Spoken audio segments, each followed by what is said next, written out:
इसको लेके क्या कहेंगे, क्योंकि ये भी जिस तरह से जो नेता प्रतिपक्ष हैं धर्मलाल कौशिक वो भी लगातार इस बात को कहते आ रहे हैं कि ट्रेनों का पुनः संचालन हो, इसको लेके जल्द से जल्द प्रयास किए जा रहे हैं, लेकिन वजह क्या बताई जाती है, क्यों इसका संचालन नहीं हो पा रहा है। अगर विपक्ष भी यही चाहता है कि छत्तीसगढ़ की कनेक्टिविटी को प्रोमिनेंट तरीके से सुचारू रूप से संचालित किया जाए, कोई भी चीज बाधित ना हो, तो आखिर दिक्कत कहां पे हो रही है। और फिर अगर दोनों ही दल ये चाह रहे हैं तो राजनीति कौन कर रहा है, बड़ा सवाल है। दिलीप जी हमारे साथ लगातार जुड़े हुए हैं जो वहां पे बातचीत करने की कोशिश कर रहे हैं, लेकिन इसी बीच एक बड़ी खबर भी हम देख लेते हैं। चलिए उससे पहले बड़ी खबर देखें, सुन लेते हैं मोहन मरकाम का क्या कुछ कहना है। मैडम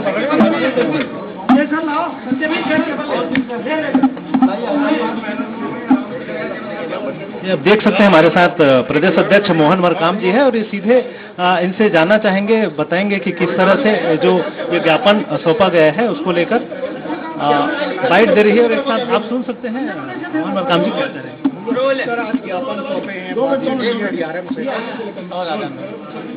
जब से ट्रेनें चालू हुई है आज़ादी के पहले से पहली बार ऐसा हुआ है कि छत्तीसगढ़ से गुजरने वाली 23 ट्रेनों को रद्द किया गया है, परिचालन बंद किया गया है।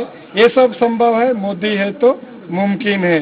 जो देश का चौकीदार देश चाय बेचते बेचते देश बेचने चला है, यह जो कृत्रिम जो कोयला संकट और बिजली संकट पैदा करके चंद उद्योगपतियों को फायदा पहुंचाने के लिए ऐसे जो केंद्र सरकार साजिश कर रही है, मगर केंद्र सरकार के चार साजिश को हम बेनकाब करेंगे और आम जनता की लड़ाई कांग्रेस पार्टी लड़ते रहेगी। हमारी मांग है तत्काल यहाँ जो 23 ट्रेनों को रद्द किया गया है उसका परिचालन करे, शुरू करे, ये हमारी मांग है। देखिए हमने डीआरएम से बात की है, उन्होंने कहा है रेल मंत्रालय भारत सरकार से बात करेंगे। हमने तो स्पष्ट कहा है, इनको चेतावनी दी है कि जल्दी से जल्दी आम जनता को राहत देने के लिए, क्योंकि आम जनता ट्रेनों में सफर करती है, शादी का सीजन है, अभी छुट्टियों में जो तीर्थ यात्रा में निकलते हैं तो बड़ी मात्रा में लोग इधर उधर जाते हैं। मगर भारतीय जनता पार्टी की, मोदी जी की सरकार जिस ढंग से देश की जनता को परेशान करने का षड्यंत्र रख रहा है, चंद उद्योगपतियों को फायदा पहुंचाने के लिए कृत्रिम कोयले का संकट, कृत्रिम बिजली संकट पैदा करके उद्योगपतियों को उन्हीं के कोयला लेकर परिचालन करने का निर्णय भारतीय जनता पार्टी का इससे साफ जाहिर होता है।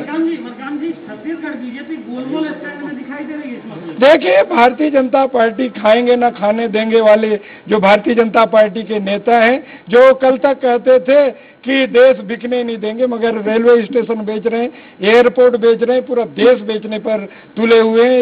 रेलवे तो बेच ही दी है, पूरा हर चीज बेचने पर तुले हुए हैं और चंद उद्योगपतियों को फायदा पहुंचाने के लिए। आपने देखा होगा देश के कुछ उद्योगपति विश्व के 5वें नंबर पर हैं, कल तक कहां पे थे, आज मोदी जी के राज आने के बाद कहां पहुंच गए हैं। इससे साफ जाहिर होता है कि मोदी जी उनको फायदा पहुंचाने के लिए इस ढंग से नौटंकी कर रहे हैं। क्या लगता है छत्तीसगढ़ से गुजरने वाली ट्रेनों को रद्द किए तो छत्तीसगढ़ के साथ सौतेला व्यवहार कर रही है? केंद्र सरकार लगातार छत्तीसगढ़ के साथ सौतेला व्यवहार कर रही है, यहाँ के नागरिकों को परेशान किया जा रहा है। मगर हमें लगता है कि जब कोयला यहाँ से जा रहा है, कोयला जो गाड़ियाँ चलती मालगाड़ियाँ हैं सब संचालित हो रही, मगर जो यात्री ट्रेनें उनको रद्द किया गया है 23 ट्रेनें को, तो कहीं ना कहीं इसमें भी साजिश नजर आती है। जरूर कांग्रेस पार्टी निर्णय लेगी, हम जनता की लड़ाई, आम जनता की लड़ाई जरूर लड़ेंगे, सड़क से लेकर हर स्तर पर हम लड़ने के लिए तैयार हैं। Thank you. ये देख रहे, आप सुन रहे थे कि मोहन मरकाम जी का सीधे तौर पे कहना है कि अगर यह जल्दी अगर ट्रेनों की बहाली नहीं की जाती है तो कांग्रेस पार्टी रेल रोको आंदोलन करने के लिए भी मजबूर हो जाएगी। जी रस काम जी कह रहे थे तमाम गंभीर आरोप उनके द्वारा लगाए गए हैं और वाकई में जो एट अ प्रेजेंट टाइम जो सिनेरियो इस वक्त छत्तीसगढ़ में बना हुआ है, न केवल आम जनता को बल्कि हर आम और खास हर किसी को परेशानियों का सामना करना पड़ रहा है। मामूली बात नहीं है 23 ट्रेनों को रद्द करना, और जिस तरह से हम देख रहे हैं कि जो मालगाड़ी है, माल वाहन है, उनमें इजाफा करना, तो क्योंकि ठीक है अगर आप लॉस का भी बात कर रहे हैं तमाम तरह की चीजें हैं। तो क्या माल गाड़ियों का संचालन करना और जो गाड़ी जो पैसेंजर ट्रेनें हैं जो हम देखते हैं जिससे लोग आवागमन करते हैं उनमें कटौती कर देना, रद्द कर देना, तो क्या ये रिवर्स इंजीनियरिंग करते हुए विकास को पीछे ढकेला जा रहा है? जी बिल्कुल। बस एक बात और जानना चाहेंगे, हमारे साथ विकास उपाध्याय जी हैं जो संसदीय सचिव है और विधायक भी है पश्चिम के। तो इनसे ये जो स्थितियां पैदा हो रही है, यहाँ मालगाड़ियों की संख्या तो बढ़ाई जा रही है, तादाद बढ़ाए जा रहे हैं, इसके और यात्री गाड़ियों में कटौती की जा रही है, इसको किस रूप में लेते हैं? देखिए, ये पीक समय है, अभी लोग गर्मियों की छुट्टी में जाते हैं, परीक्षा का समय है, शादी ब्याह का समय है, उसके बावजूद रेल विभाग या मंत्रालय किस प्रकार की चीजों को कर रहा है वो किसी से छुपी नहीं है। जो पैसेंजर ट्रेन है, एक्सप्रेस ट्रेन है, उसको बंद करने का काम किया जा रहा है। 2 साल तो कोरोना में ट्रेन चली नहीं, लोगों के काम धंधे बंद रहे। जबकि दूसरी महत्वपूर्ण बात यह है कि रायपुर राजधानी में एम्स है और जो बाहर प्रदेशों से डायरेक्ट अलग अलग शहरों से जो ट्रेन आती है, एम्स के मरीजों को भी लेकर आती है, उस पर भी दिक्कत सामने आई है। एक तरफ माल ट्रेन चल रही है, मालगाड़ी चल रही है, उसका वो पैसा कमा के उन लोगों को दे रही है जिनके पास जाना, लेकिन जो गरीब आदमी, मध्यम वर्गीय परिवार का व्यक्ति है जो ट्रेन में ही सफर करता है, आज वो सफर नहीं कर पा रहा है। इसीलिए कांग्रेस पार्टी के नेतृत्व में हम लोगों ने 23 मांग। दिलीप जी, विकास उपाध्याय जी से सवाल कीजिएगा। दिलीप जी, विकास उपाध्याय जी से सवाल कीजिएगा। ये जो रिवर्स इंजीनियरिंग के जरिए जो विकास छत्तीसगढ़ को दिया जा रहा है और विकास को पीछे धकेला जा रहा है, इसको वो किस नजर से देखते हैं? क्योंकि नेता प्रतिपक्ष कह रहे हैं कि हम भी पुरजोर तरीके से कोशिश कर रहे हैं कि ट्रेनों का संचालन हो। उनकी बात पर कितना एतबार कर रहे हैं विकास उपाध्याय जी? जी बिल्कुल। एक बात और है, नेता प्रतिपक्ष की ओर से जो बयान आया है आज, उनका कहना है कि उनके सांसद और बीजेपी के सभी नेता केंद्र से आग्रह करेंगे और प्रयास करेंगे कि जो ट्रेनें बंद हुई है उनकी बहाली हो। आप उनके बातों से कितना इत्तेफाक रखते हैं? देखिए, भारतीय जनता पार्टी के 9 सांसद यहाँ पर हैं, 11 में 9 सांसद उनके हैं। एक बार भी संसद में इस बात को वो रखते नहीं, एक बार भी किसी रेल मंत्री से या किसी भी बड़े अधिकारी से वो इस विषय पर चर्चा करते नहीं।